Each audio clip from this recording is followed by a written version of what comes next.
We live in an electronic age. Human consumption of electronic devices has grown exponentially since the invention of the personal computer in 1975.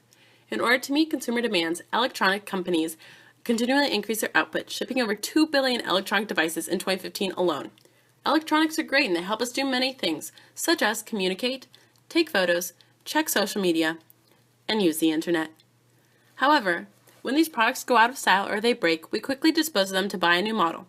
Countries then have to dispose of the mountains of old electronics, overwhelming their resources to take care of these issues. Some examples of electronic waste that ends up in the trash include things such as old computers, broken televisions, cracked phones, and out-of-date printers.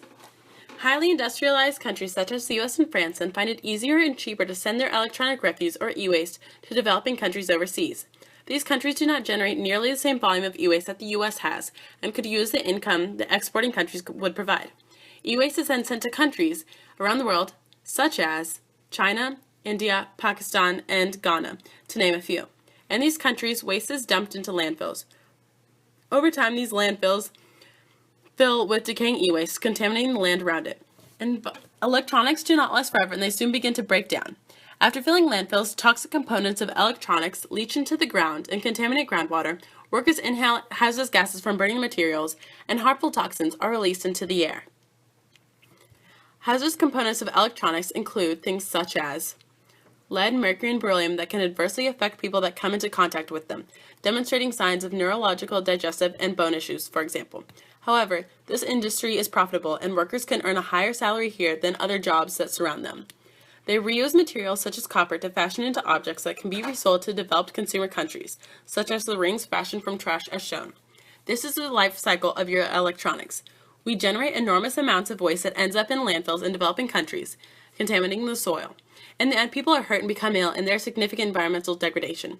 What has the international community done to combat this perpetual cycle of environmental deterioration? The Basel Convention. Signed in 1989, the convention has so far been ratified by 184 countries plus the European Union, making it one of the most universally signed international agreements.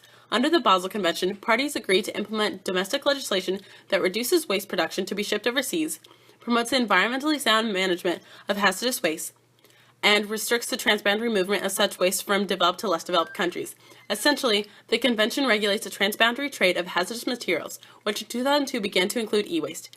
Even though the convention has done a lot to improve the environmental health of the world, hazardous waste is still being sent to developing countries at increasing rates. So what can we do to stop this pollution ourselves? Here are a few things. If you break your electronics, make sure to recycle them with companies such as eSteward or Certified Recycling. Also, extend the life of your electronics by taking them to be repaired. Or, donate them. Also, contact your congressional representative to urge him to help create environmentally friendly waste legislation. The environmental impact of e-waste is significant. In order to ensure the future of our world, we must take action now. International legislation alone is not enough.